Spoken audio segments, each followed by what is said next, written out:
오늘 우리가 함께 볼 하나님의 말씀은 레위기 24장 10절에서 23절까지 있는 말씀입니다.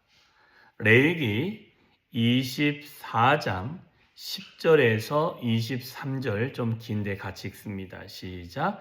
이스라엘 자손 중에 그의 어머니가 이스라엘의 여인이요 그의 아버지는 애굽 사람인 어떤 사람이 나가서 한 이스라엘 사람과 진영 중에서 싸우다가 그 이스라엘 여인의 아들이 여호와의 이름을 모독하여 저주함으로 무리가 끌고 모세에게로 가니라. 그의 어머니의 이름은 슬로미티요 단지파 디브라의 딸이었더라.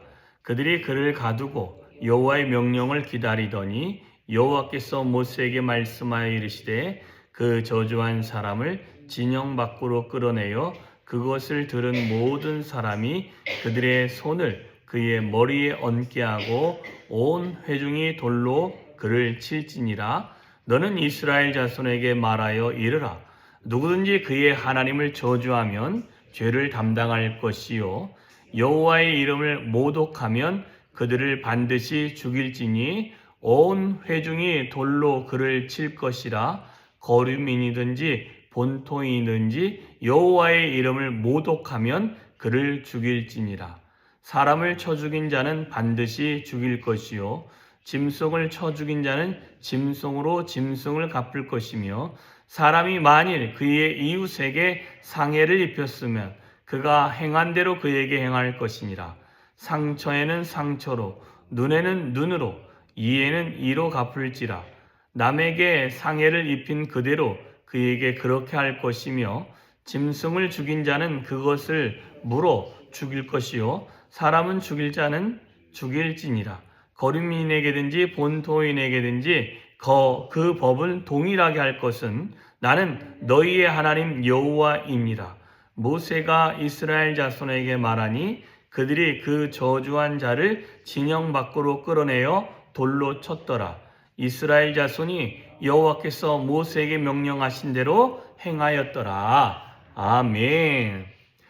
자, 오늘 본문에 보면 이스라엘 자손 중에 그의 어머니가 이스라엘 여인이요 그의 아버지는 애굽 사람이라는 것입니다. 섞여 있는 사람인데요. 그런 사람이 이스라엘 사람과 진영 중에서 싸웠다라는 것입니다. 근데 싸우다가 어떤 일을 하냐면 저주하는 하나님을 모독하고 하나님을 저주하는 말을 합니다. 자신의 아버지의 신이 아닌 어머니의 신, 그 여호와를 저주하면 그때 저주했을 때 어떻게 하는 것인지를 알려주고 있는 부분이 있습니다. 어떻게 하라고 되냐면 그 저주한 사람을 진영 밖으로 끌어내어 그것을 들은 모든 사람이, 그러니까 그 모독함과 저주의 말을 들은 사람이라는 것입니다. 이 모독과 저주의 말이 가령 어떤 것이냐라고 하면 이렇게 알 수 있습니다. 신약에 가면 예수님이 뭐라고 했냐면 야 성전을 헐어라 내가 사흘 만에 건축하리라. 근데 이게 잘 이해해보면 모독하는 말은 아닙니다. 그런데 그게 성전 모독죄가 됐습니다. 나는 하나님의 아들이다 라는 말이 또 뭐가 됐느냐? 신성 모독이 되어졌습니다. 그런데 여기서 생각해보면 하나님의 이름을 모독했고 하나님의 이름을 저주했다라는 말은 내 이름을 망령되이 일컫지 말라라는 그 계명을 어기는 것과도 같습니다. 그런데 이 말로 실수하는 것에 대해서 왜 하나님은 이렇게 강력하게 그 사람은 돌로 쳐서 들은 사람이 돌로 쳐서 죽여야 된다라고 이야기를 했을까입니다. 그것은 이유는 간단합니다. 그 말로 저주하는 말 한마디가 모독하는 말 한마디가 그 공동체를 좀먹을 수 있기 때문에 그렇습니다. 여러분, 누룩이나 좀 같은 것은 조금만 있어도 그 주변을 아주 잘못되게 만드는데, 변화시키는데 특화가 되어져 있습니다.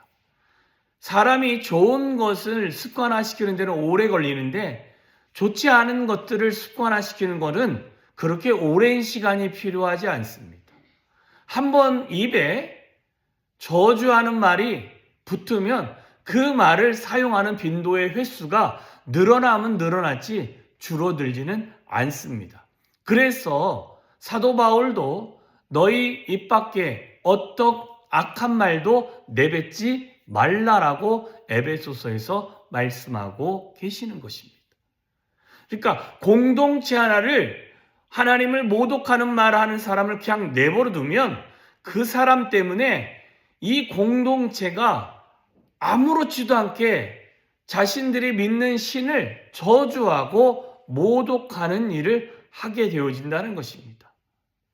이것은 거류민, 주변에서 흘러들어온 사람이든지 지금 여기 함께 살던 사람이든지 예외가 없이 동일하게 적용해서 그들은 반드시 죽여야 된다라고 16절에서 말씀하고 있고, 뿐만 아니라 17절부터 21절까지 했던 그 또 말씀도 거류민에게든지 본토인에게든지 그 법을 동일하게 적용하라 라고 말씀합니다. 그러면서 모독한 죄 다음에 사람이 사람을 쳐 죽이면 그 사람은 그렇게 죽여야 될 것이고, 짐승을 쳐 죽인 자는 짐승으로 갚아야 되고, 그죠? 상해를 입혔다면 그 짐승이든 사람이든 그 행한 대로 그에게 행하게 되어져야 된다라고 알려주고 있습니다. 자, 모세가 이스라엘 자손에게 말하니 그들이 그 저주한 자를 진영에서 끌어내어 돌로 쳤더라라고 23절에서 기록하고 있습니다. 하나님의 명령은 단호하면서도 분명하시다라는 것입니다. 저와 여러분의 입술이 늘 부정할 수 있고, 부정한 걸 선택할 수 있고, 또한 긍정적이지 않고 또한 낙심되는 말들을 선택할 수 있는 입이라는 것을 기억하셨으면 좋겠습니다.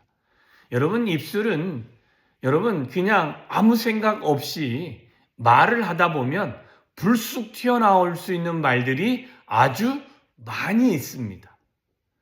그래서 우리가 옛 성인들이 하는 말이 참을 일자를 몇 번을 그리라고 해요? 3번을 그리라고 하죠. 왜 그래요?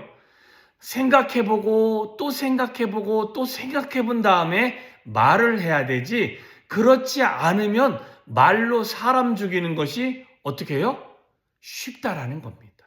그러니 속에서 1번, 2번, 3번을 참고 말을 꺼내야 말에 실수가 없고 말로 사람의 마음을 상처를 주지 않고 또한 말로 사람의 영혼을 해하지 않는다라는 것입니다.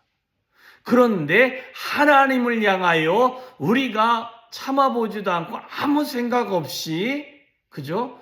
왜 그러냐면 이 하나님의 백성인 엄마와 하나님의 백성이 아니었던 아빠가 결혼해서 난 자녀는 어디에 우선을 많이 하냐? 아버지의 영향력이 훨씬 더 많기 때문에 신을 어떻게 해요? 저울질하는 것입니다. 그러다 보니 어떻게 해요?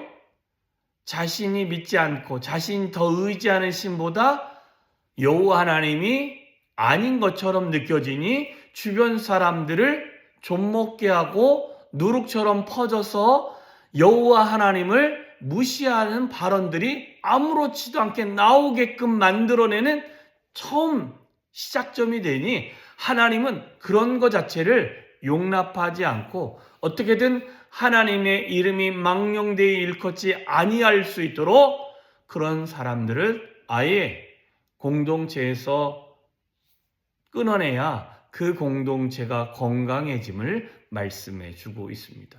지금이야 이 당시처럼 우리가 레위인처럼 또한 이스라엘 백성처럼 하지는 않습니다. 다만 저와 여러분에게 말씀하시는 것이 있다면 누군가를 특히 하나님을 모독하는 말이라든지 하나님을 저주하는 말이라든지 아니면 내 이웃에 있는 사람들의 인격을 모독하는 말이라든지 저주하는 말들을 우리는 삼가하시기를 주님의 이름으로 축원합니다. 삼가할 수 있는 방법은 말씀을 가까이 하는 것도 있겠지만 그 말을 함으로 인해서 얻어지는, 퍼져지는, 확장되어지는 결과를 생각해서 한 번, 두 번, 세 번 더 생각하시고 고민하시고 말할 수 있는 저와 여러분이 되어줬으면 좋겠습니다. 그 말로 인하여 서로에게 덕이 되어지고 또한 서로에게 하나님의 영광이 드러나는 매일매일이 되어주시기를 주님의 이름으로 축원합니다. 기도하겠습니다. 참 좋으신 하나님 감사합니다. 오늘도 복되고 귀한 하루를 허락하셨습니다. 한 주의 시작입니다. 하나님 정말 우리에게 주어진 시간에 최선을 다할 수 있는 시간이 되어지게 하시고 하나님의 거룩함을 드러내고 하나님의 정결함을 드러내고 하나님의 백성임을 우리가 잊지 않고 살아가는 귀한 날이 되어지게 하여 주시옵소서. 그래서 하나님 우리의 입술에 하나님의 영광을 가리고 하나님을 모독하거나 저주하고 뿐만 아니라 우리의 이웃과 우리의 이웃에 속한 물건들에 대해서 우리가 손해를 끼치고 그들을 저주하거나 그들에게 정말 씻을 수 없는 말들을 우리가 혹 내뱉고 있다면 하나님 우리의 마음에 다시 한번 성령 하나님께서 조명하셔서 그것이 죄임을 고백하여 회개하게 하시고 뿐만 아니라 우리의 입술에 우리의 마음에 우리의 말에 하나님 더럽고 추악한 말은 그 입 밖에도 내지 않는 하루가 되어지게 하여 주시옵소서. 내 안에 감정적으로 솟아오르는 실수할 수 있는 말을 한 번, 두 번, 세 번 생각해보고 하나님 그 생각한 이후에 하나님께 영광이 되어지는 단어와 말을 우리가 골라서 할 수 있는 귀한 하루가 되어질 수 있도록 주여 은혜 위에 은혜로 더하여 주시옵소서. 오늘 한 날도 주님이 우리와 동행하여 주시고 우리를 주님의 보좌 가운데로 인도하실 그 주님만을 의지하며 예수님의 이름으로 기도하여 싸움나이다. 아멘.